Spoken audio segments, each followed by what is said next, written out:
The warden threw a stone, but to his surprise, it made a strange echo.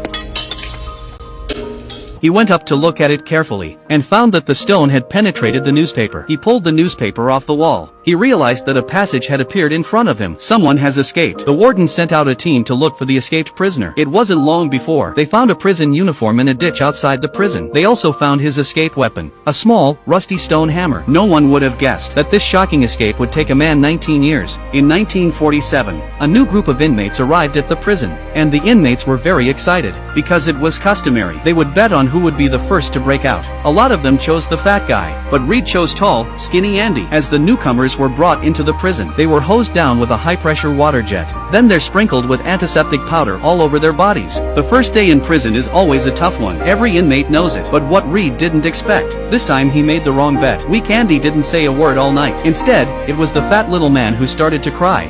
God, I don't belong here. We have a winner! I want to go home. And it's badass by a nose! The noise of the prison soon attracted the guards. In order to set rules for the newcomers, they dragged the fat man out of the cell. Then they beat him up. If I hear so much as a mouse fart in here the rest of the night, I swear by God and Sonny Jesus, you will all visit the infirmary. Every last motherfucker in here. The next morning, the crowd received the news. Because of the lack of medical treatment, Fatty passed away last night. While everyone was in silence, Andy couldn't help but ask questions. What was his name? Fuck do you care, new fish?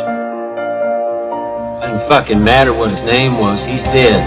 That was the day Reed became curious about the newcomer. After asking around, Andy was a vice president of a bank, until the day he found out his wife was cheating on him. Angry Andy wanted to take care of both of them, but before he could do so, his wife and her lover collapsed in their home. Taken to court, Andy was somehow made the scapegoat. The judge sentenced him to life in prison. Like most people, Andy was a bit quiet for a newcomer. Until a month went by, Andy reached out to Reed. He asked him to bring in a hammer for him. As the prisons know it all, Reed could get his hands on anything, but he warned Andy not to try to break out, because the prison is constantly raided. But Andy told him he just liked to carve. At first, Reed was a little uneasy, but when he saw this hammer, he was instantly disarmed, because if he used this to dig a tunnel, he might not be able to escape in 600 years. So under Reed's arrangement, this hammer was sent to Andy. Life in prison was not peaceful, even though Andy never messed with anyone, but because of his good looks, he was often harassed by others. For 2 years, Andy always had scars on his face, but he never told anyone, until this day. The roof of the factory outside the prison needed renovating. The warden was ready to pull 12 men over. Through Reed's backroom dealings, his own brothers got their places without a hitch.